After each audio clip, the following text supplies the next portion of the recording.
Good morning, traders and investors. My name is Roger Scott, and today is Thursday. It's August 18th, and don't ask me where this month has gone. It's about 7:57. The market's going to open up in about an hour and 33 minutes, to be specific with you. And as you can see here, we're up just a little bit. I mean, anything below 75 pre-opening on the Dow Jones, especially in light of the volatility, I would probably up that to 100 as random.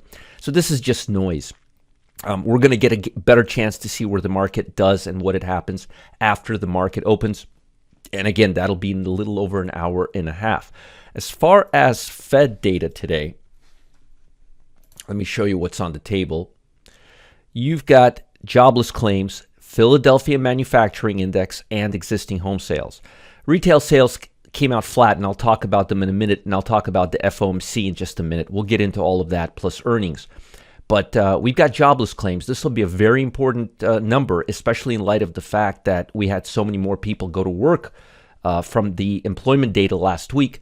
The manufacturing index is going to be important, and the existing home sales is going to be really, really important in light of the news we got on housing starts and the housing market, especially the housing market that said that housing is going into a recessionary period because the index was lower than 50. Anything lower than 50 tells us the real estate market is lower. Now, housing starts was interesting because permits was lower, but starts was higher. So it was a very interesting number. And I think existing home sales today will give us some final clues.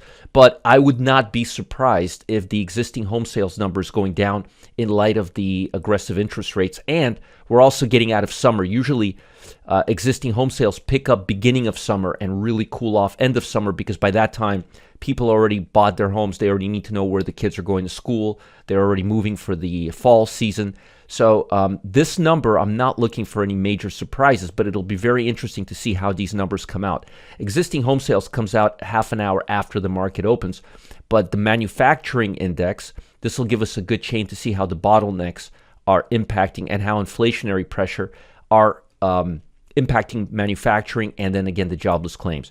The headline number for the jobless claims, let's see if we can get a nice little headline number and see what it is. It's been near the moving average. The 4-week moving average has been around 252.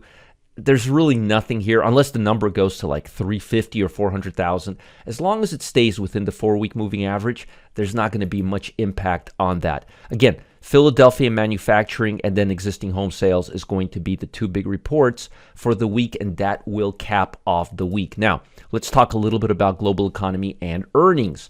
Federal Reserve said U.S. inflation is too high despite aggressive rate hikes. They're going to continue doing what they've been doing, and they have good precedent because the economy's been able to handle it.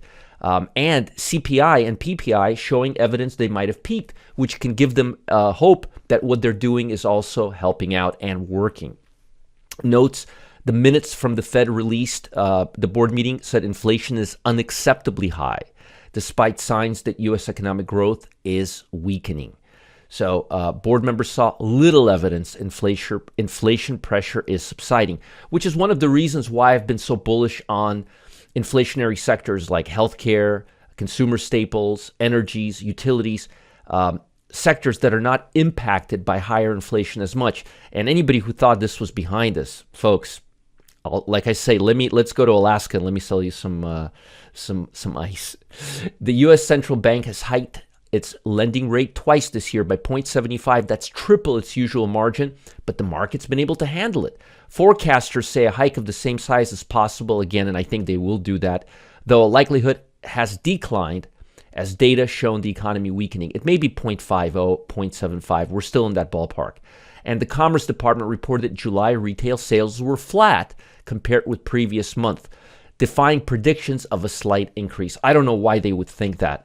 Retailers have warned high inflation will discourage consumers from spending on non-essentials. Well, guess what? Consumer staples are non-essentials. Retail chain Target fell 2.7% after reporting nearly a 90% plunge in second quarter profits. See, you can't blame that on the supply chain anymore. That's huge. Children's clothing and accessories Chain Children's Place fell 11% after reporting a surprise loss due to supply problems, still supply chain problems, and pressure from inflation. You just can't run away from it. We have to go through it. Now, in terms of sectors, I showed you this yesterday. The market is very, very vulnerable to a pullback in consumer discretionary, financial, information technology, basic materials, real estate, and communication services. It's not nearly as vulnerable in consumer staples, energies, industrial, and utilities. Guess what? Those are the defensive sectors. And if you look at the NASDAQ, you've got 43% trading above the 200-day moving average. That's not confidence right there. So in terms of what I'm looking at more downside and stocks reverting back to their main trend. Now look at this. This is interesting. If you look at the stocks, the sectors over yesterday, this is yesterday because today hasn't started. Look, energy, utilities, consumer staples, very, very defensive. If you look over the last 5 days, financial, consumer staples, energy, utilities, defensive. But look over the last 30 days, the last month, consumer discretionary, I can't talk this morning, information technology, and industrial. I don't know about industrial. That may be okay, but that's still kind of bullish. But notice this is the short-term trend, and these are, in fact, the sector, consumer discretionary, info technology. Those, in fact, are the sectors that are, let me go back here. Where was I just now? I was showing you. Oh, those are the fact sectors. Look, consumer discretionary, 22%, infotech, 39%. Those are the sectors that have gained the most in the last month are, in fact, the most vulnerable. Again, consumer discretionary, 22%, infotech, 39%. You got financial, 36%, but I mean, communication services, which is pretty much an extension of tech.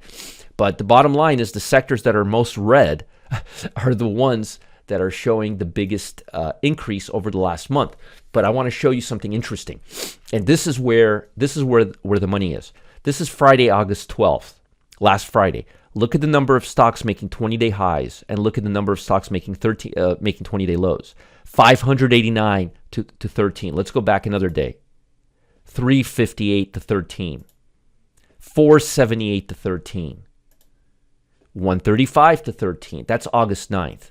So let me go forward till today. 135, 478, 358. Remember, the bottom number is like 42, 589. Just notice the number here is here.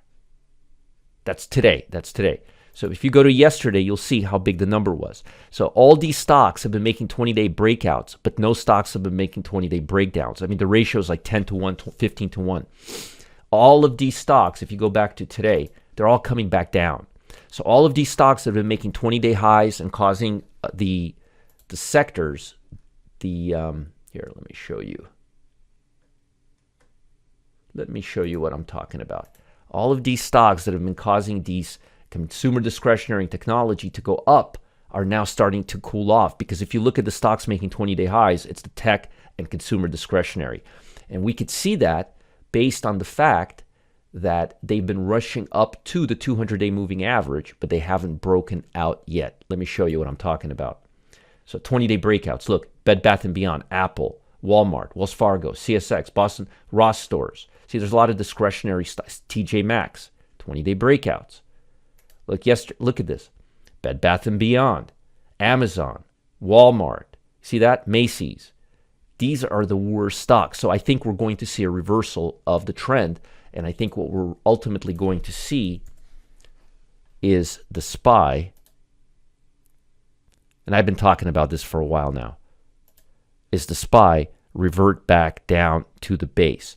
And if you look at chip stocks, if you look at semiconductors, let me show you. This is a big tip. Notice they never broke that area that I drew.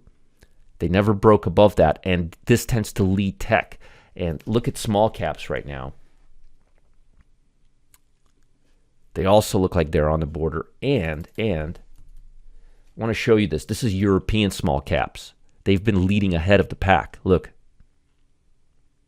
That's if you strip away U.S. and Canada. Remember, we're talking about a global slowdown. in tech and inflation. So it impacts China and Asia and Europe just as much. So with this overbought level, I think we're going to start cooling off a bit more. So I'm getting increasingly bearish on the speculative stocks. I'm getting increasingly bullish on volatility. I'm getting increasingly bullish on energy. Notice energy's been basing pretty well here. I'm getting increasingly bullish on consumer staples. Oh yeah, they're breaking out all right. That's bullish right there. So defensive, defensive, and defensive. Bond market's been holding steady. Excuse me. Holding steady, but I think we're going to go a little bit lower, especially if we could show more signs of inflationary pressure. Now, today is what? Today is Thursday. What do I do Thursday? I give you my favorite ETF. Well, guess what? I'm going back into the energies. I like the energies right now. I like where we're at. And if I had to do an option, we're at 77.40. I'd probably go out all the way to December. And I would probably end up buying the 77 and probably selling the 84. Buying the 77, selling the 84, that would give you a good spread. And it would only cost your position about $3, and you'll have energy exposure all the way till December. That's pretty darn good. I mean, we still have 121 days till the end. So implied volatility, historic volatility is not that big of a factor. I like this right now. You got to be careful. I think we're going to be cooling off. Now, folks, there's a trade setup that's only happened 4 times in the past 100 years. That's right. Now, the last time the super cycle played out in the 2000s, investors had the opportunity to earn 11 times the S&P's return in less than 5 years. Oh yeah, it's like that. It involves energy, a sector that I've covered a lot in my videos lately. But if you want a more in-depth research about this opportunity, I want you to click the link below. You're going to love this. It's meat and potatoes, all about energies. You need to take a pen, paper. You guys are going to love this. And if you're watching on YouTube, please, please, please leave me a comment. I want to know if I'm doing a good job for you. I'd love to know what you're thinking. And let me know. Send me an email too, support@marketgeeks.com. I want to know if I'm giving you good information, keeping you out of trouble, and helping you survive during this time. Bye, guys. Have a great day. Tomorrow's Friday. I'll see you later. Bye. Be careful. We got data coming out. It'll be very interesting to see what existing home sales and manufacturing tells us. Bye.